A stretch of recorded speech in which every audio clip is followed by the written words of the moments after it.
Kita bertemu lagi di waktu dan kesempatan ini. Kita akan melanjutkan pembahasan kita dan Allah memperkenalkan dirinya dari kitab Kejadian ini. Dari penciptaan, dari hari pertama sampai hari ke-6.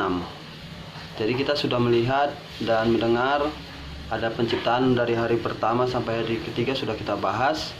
Dan saya akan melanjutkan yang saya mengerti bagaimana Allah itu menciptakan. Sekarang hari keempat. Itu dari Kejadian 1 ayat 14. Berfirmanlah Allah. Jadi di sini Allah lagi berfirman dengan ucapan, dengan kata, semuanya langsung terjadi. Jadilah benda-benda penerang pada cakrawala untuk memisahkan siang dan malam. Biarlah benda-benda penerang itu menjadi tanda yang menunjukkan masa-masa yang tetap dan hari-hari dan tahun-tahun. Dan segala penerang sebagai penerang pada cakrawala, biarlah benda-benda itu menerangi bumi. Dan jadilah demikian. Maka Allah menjadikan kedua benda penerang yang besar itu, yakni yang lebih besar untuk menguasai siang dan yang lebih kecil untuk menguasai malam, dan menjadikan juga bintang-bintang. Ya, di ayat 14 dan 16 ini Allah berfirman, jadilah benda-benda penerang. Ya, di sini dikatakan pada cakrawala untuk memisahkan siang dari malam. Jadi yang sebelumnya kita sudah tahu bahwasanya pada hari pertama itu Allah menjadikan terang. Jadilah terang katanya. Jadi terang itu sudah ada, dan terang itu bukan hanya melulu seperti matahari. Nah, dan disinilah baru kita tahu bahwasanya Allah itu menjadikan benda-benda penerang.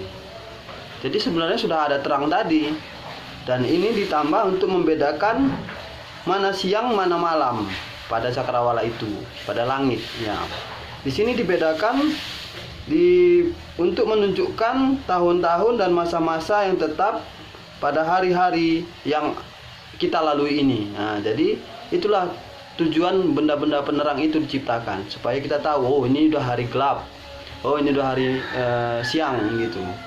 Jadi dan sebagai penerang pada cakrawala, biarlah benda-benda itu menerangi bumi. Dan jadilah demikian.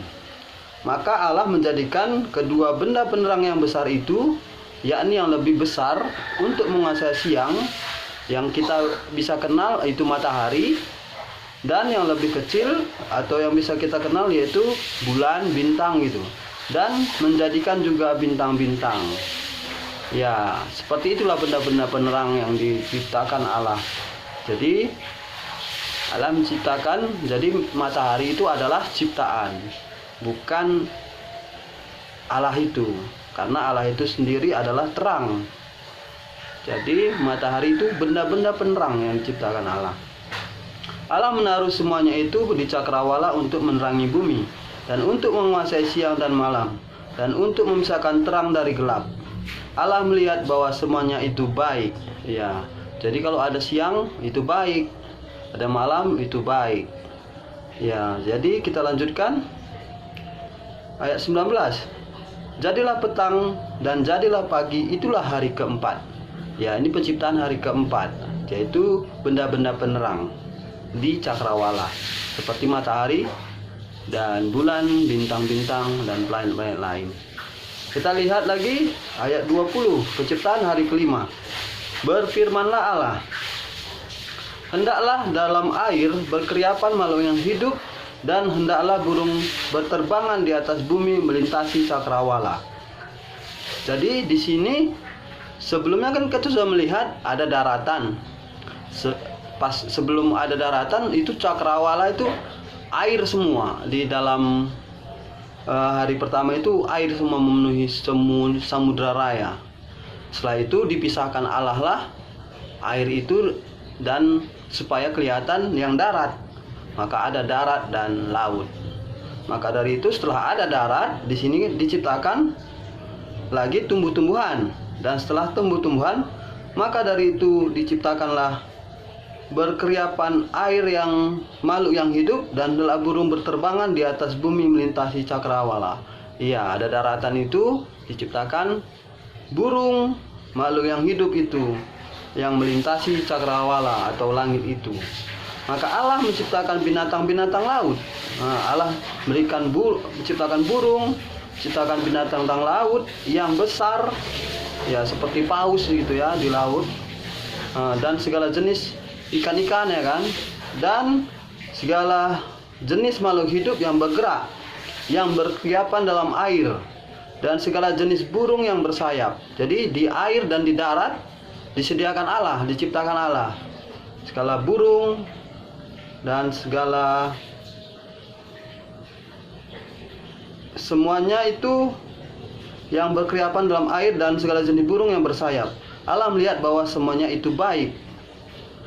Lalu Allah memberkati semuanya itu, firman-Nya, berkembang biaklah dan bertambah banyaklah, serta penuhilah air dalam laut, dan hendaklah burung-burung di bumi bertambah banyak.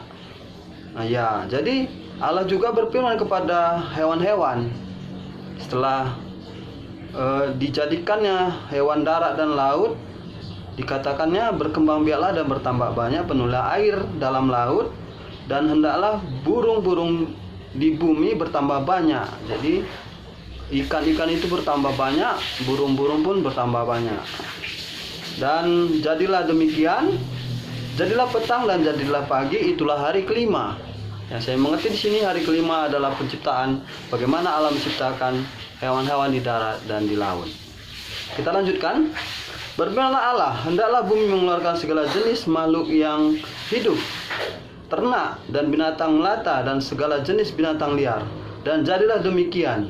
Allah menjadikan segala jenis binatang liar dan segala jenis ternak, segala jenis binatang melata di muka bumi. Allah melihat bahwa semuanya itu baik. Ya, di sini ditambahkan pada hari kelima tadi ditambahkan hewan-hewan ternak, hewan-hewan segala jenis binatang melata di muka bumi, dan bahwa semuanya itu baik di pandang Allah. Jadi semuanya itu baik. Kita memasuki penciptaan pada hari yang ke-6, yaitu ayat 26. Berfirmanlah Allah, baiklah kita menjadikan manusia menurut gambar dan rupa kita, supaya mereka berkuasa atas ikan-ikan di laut, dan burung-burung di udara, dan atas ternak, dan atas seluruh bumi, dan atas segala binatang melata yang merayap di bumi. Ya, di sini Allah juga berfirman, baiklah kita, katanya. Muncul di sini jamak, lebih dari satu. Berarti Allah itu sudah ada, Allah yang Tritunggal, yaitu Allah Anak, yaitu Yesus, dan Roh Kudus. Karena di sini katanya kita, huruf besar. Jadi baiklah kita menjadikan manusia itu menurut gambar dan rupa kita, katanya. Jadi Allah itu mempersiapkan dengan sehati Allah Anak, yaitu Yesus, dan Roh Kudus. Nah, di sini Yesus sudah ada.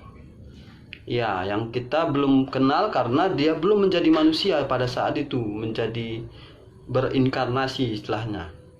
Ya, jadi di sini Allah itu menciptakan manusia menurut gambar dan rupa kita, katanya, supaya mereka berkuasa atas ikan-ikan di laut dan burung-burung di udara. Jadi diciptakan itu supaya manusia itu berkuasa atas hewan-hewan, atas ikan-ikan di laut dan burung-burung di udara, dan atas ternak, dan atas seluruh bumi, dan atas segala binatang melata yang merayap di bumi. Maka Allah menciptakan manusia itu menurut gambarnya, menurut gambar Allah diciptakan dia, laki-laki dan perempuan diciptakan mereka. Allah memberkati mereka, lalu Allah berfirman kepada mereka, beranak cuculah dan bertambah banyak, penuhilah bumi dan taklukkanlah itu, berkuasalah atas ikan-ikan di laut dan burung-burung di udara, dan atas segala binatang yang merayap di bumi. Ya, setelah diciptakan manusia itu, Allah berfirman, katanya juga, beranak cuculah dan bertambah banyak. Jadi itu adalah perintah Allah juga kepada manusia, beranak cuculah dan bertambah banyak. Karena diciptakan sepasang Adam dan Hawa. Jadi perintah itu kepada Adam dan Hawa yaitu beranak cuculah dan bertambah banyak. penuhilah bumi dan taklukkanlah itu. Iya, jadi disuruh Allah taklukkanlah itu. Maka dari situ sekarang kita melihat bagaimana teknologi semua di gunung atau di lembah atau di laut bisa ditaklukkan oleh manusia, karena Allah memberikan pemikiran intelektual kepada manusia supaya bisa berpikir, berkreasi, berkarya untuk menaklukkan itu. Itulah yang diberikan Allah bagi manusia, dan semuanya dapat dijadikan Allah. Dan Allah juga berfirmanlah Allah, lihatlah aku memberikan kepadamu segala tumbuh-tumbuhan yang berbiji di seluruh bumi dan segala pohon-pohonan yang buahnya berbiji, itu akan menjadi makananmu. Iya, pada saat itu makanan manusia adalah tumbuh-tumbuhan yang berbiji dan pohon-pohon yang buahnya berbiji. Ya, belum ada di sini dikatakan memakan daging. Jadi pada saat itu manusia memakan buah dari pohon-pohonan dan tumbuh-tumbuhan yang berbiji. Dan Allah melihat semua yang dijadikannya itu sungguh amat baik. Jadi setelah manusia diciptakan, Allah melihat semua ciptaan pertama sampai ke-6, hari ke-6 itu sungguh amat baik. Maka dari itu, hari apapun yang di dalam hari-hari kita ini, Allah sebenarnya jadikan semua hari itu baik. Dan jadilah petang, jadilah pagi, itulah hari ke-6. Ya, kita melihat penciptaan yang diceritakan dari kitab Kejadian 1 ini adalah bagaimana Allah menciptakan secara berurutan, yaitu Allah kita itu yang berkuasa dengan berfirman, dengan berkata langsung jadi, dari yang tidak ada menjadi ada. Dan Allah menyediakannya secara berurutan dengan bijaksana, dari yang air dulu, baru diciptakan daratan, baru diciptakan tumbuh-tumbuhan, baru manusia, supaya manusia itu bisa hidup, bisa memakan tumbuh-tumbuhan. Bukan diciptakan dulu manusia baru ada tumbuh-tumbuhan. Makan apa manusia? Karena manusia itu memiliki mulut untuk makan gitu. Jadi di situ kita mengerti Allah kita itu Allah yang bijaksana, dan kita tahu Allah itu yang kemana kita berdoa, yaitu salah satu di kitab Kejadian ini adalah Allah pencipta, atau bahasa karunya Dibata, bisa juga dibilang Yahweh ya. Seperti itulah yang boleh saya mengerti dan saya bagikan bagi kita semua. Terima kasih ada kesempatan waktu ini. Sampai bertemu lagi. Terima kasih.